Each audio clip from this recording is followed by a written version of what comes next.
Today we're going to be revisiting the Samsung QN90B.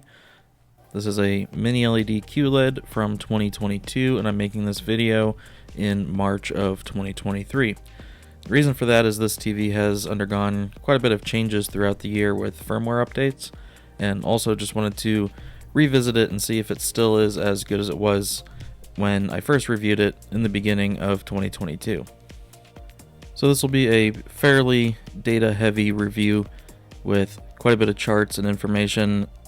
This was on 1430 firmware. This is the newest firmware as of the time of this testing, and should represent how the QN90B will remain throughout the rest of its life.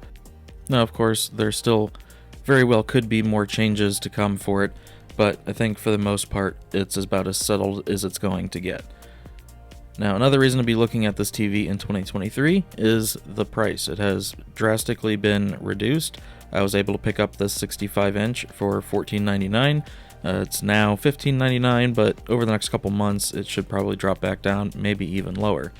Comparatively to the QN90C for 2023, at its launch price, it's almost half or nearly half. So it could make for a great value buy if you are looking for a bright LCD-based TV. Now we're going to start getting into how it actually is, and again, this is with 1430 firmware versus the launch firmware that I had reviewed it last year with. First thing I want to take a look at, I actually have the QN90C next to it. So the first thing is I want to show you the coating on the panel itself and how with this model, when light hits it, it shoots rainbows across the screen and really spreads that light out. QN90C doesn't have that coating, and it's more typical, almost glossy-like reflection. So this will come down to your preference of which you would like to have. So for our first measurements, I wanted to show this. This is when measured with a 10% window. Samsung still cheats 10% windows, because if I then measure with some added APL, this is what it actually is. This is Filmmaker EOTF out of the box. So only the S95B was updated to not cheat the 10% windows. Now with some correction, we can get Filmmaker to this, which is much improved. However, there still is a lift in the mid to upper mid range that is noticeable in content. Now for the colors, with the P3 setting and the Filmmaker corrected, because of that lift in the EOTF, there is luminance problems with the colors, but for the most part, the XY coordinates were okay. So now we're going to go into game mode, which is really what changed the most with the 14X firmwares. Again, this is 1430. Here you can see if you measure 10% windows, it makes game mode look like it's really good, but it's not. So when you add some APL and measure, we can see a bit of a S-shaped line and some under tracking at the upper end, which really does dilute the highlights, and it's just not very good. So if you turn off the game HDR, then you have this way over brightened image. However, you can adjust the ST2084 setting to -3, and that does help it a lot. So I think this is how most people would prefer to play games on the QN90B at this point going forward, as long as the HGIG is basically broken. Now when it comes to the colors, if you are in the BT2020 setting, it's only 75% coverage of BT2020. If you switch to the P3 setting, it only drops to 72%. The P3 setting is considerably more accurate than the BT2020 setting, so pretty much just leave your color gamut setting to auto, which defaults to P3, and leave it at that. And for just about most people, none of this so far is really an issue. I think most people are going to be plenty satisfied with how the TV looks, unless you are really looking for accuracy. But now if we move into SDR, see there's clipping at the high end in Filmmaker mode out of the box, and then with the corrections that you can make, you can mostly mitigate it. However, it is pretty sensitive at the upper end still with the contrast adjustment.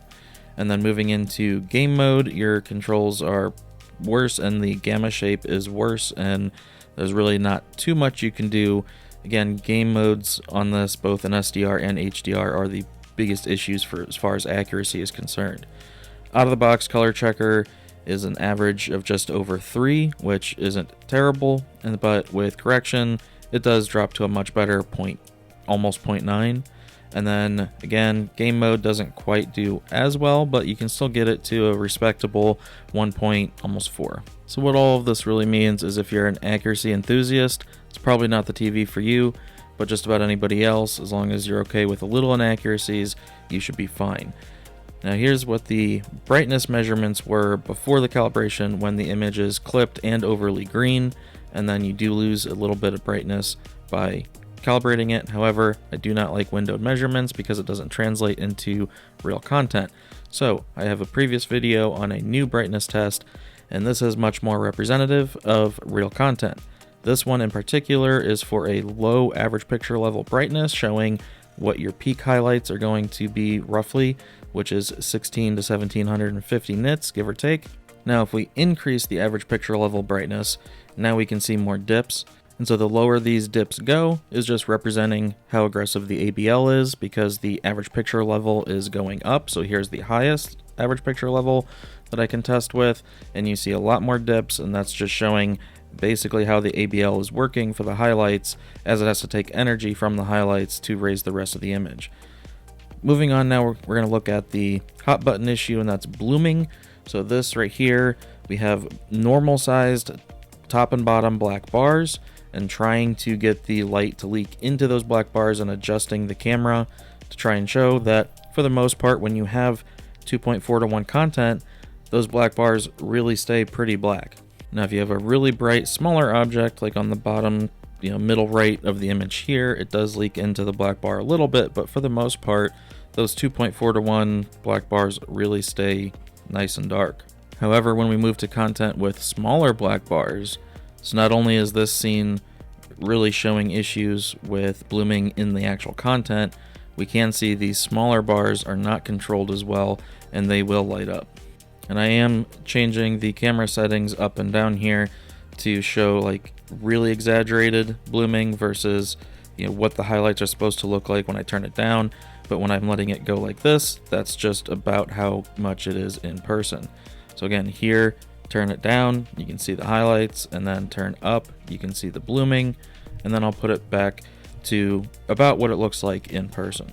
So a couple factors for this TV. One, it is a very bright LCD based TV, and two, with that over brightened EOTF, it will cause brighter objects to leak more into darker objects, creating more visible blooming.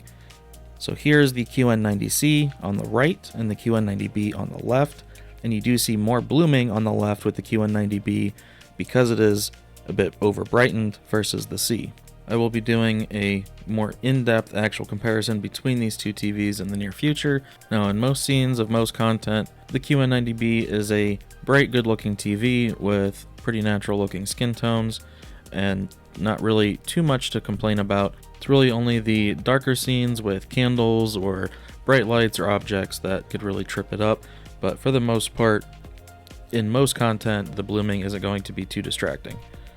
So I'm going to play through the Spears and Munzel demo with HDR10+. Being Samsung, this TV does support HDR10+, which is dynamic metadata, which will retain more details while maximizing the brightness capability of the display at the same time, similar to Dolby Vision. Now, compared to how I originally saw this TV, I saw a lot more over the last year. This TV is still capable of being a much brighter, more impactful, punchy image than just about anything else. The X95K from Sony is offering similar level of performance, but it is typically more expensive, and it does have better accuracy. The OLED side isn't going to get as bright, but obviously the OLEDs are going to have better blacks and no blooming to worry about. The Hisense U8H would suppress blooming a little bit better, but doesn't get as bright and has processing issues that you won't have nearly as much processing problems with this as you would the Hisense. Then looking to 2023, you would have to go with the QN95B in 2023 to still have a VA panel and to have a bump up. It's actually almost double or nearly double the zones with the QN95B, so that would be the real jump up from this at the 55, 65, and 75 inch sizes. However, the QN90C, even though it is changed to an ADS panel for 55, 65, and 75 inch sizes, and it doesn't have that added wide angle filter, and it doesn't shoot the rainbows across the screen and all that. It does have on par black levels and better blooming control, and depending on how you set it up, it can be nearly as bright as this or just about as bright. In some cases brighter. Again, depends on how you do your settings, but I will do a full comparison between the two. But the early results of that is the QN90C is at worst the same or equal as this, and at best a more flexible version of this where it could look nearly identical, or you can change some things to be more accurate and have less blooming. But it's also, as of right now, a lot more expensive. As the year goes on and the price comes down, that's going to be up to you of if you want to wait or not, or pay more money. But if you are just looking for a very bright LCD based TV with not a lot wrong to it, good processing, 4 HDMI 2.1 ports, VRR, 4K 120 gaming, game bar and all that, so there's definitely still a lot to like about this TV. The price is at a very good price now, and will just keep getting a little bit lower for the next few months until it is gone. So definitely consider it if this is the type of TV you're looking for. All LCD TVs are going to have blooming in challenging scenes. This is no exception. And as far as brightness, this is definitely one of, if not the brightest 4K LCD TVs that you can buy. And as I stated earlier, I think at this point, there will still be firmware updates to come, and they might tweak little things here and there about the image, but I don't think they're going to drastically change how the TV is.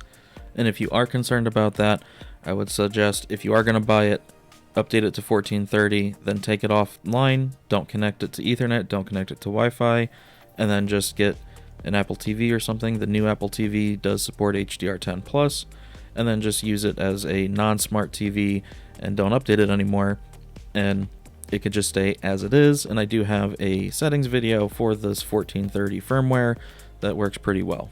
Alright, that's going to be the end of the QN90B coverage from me.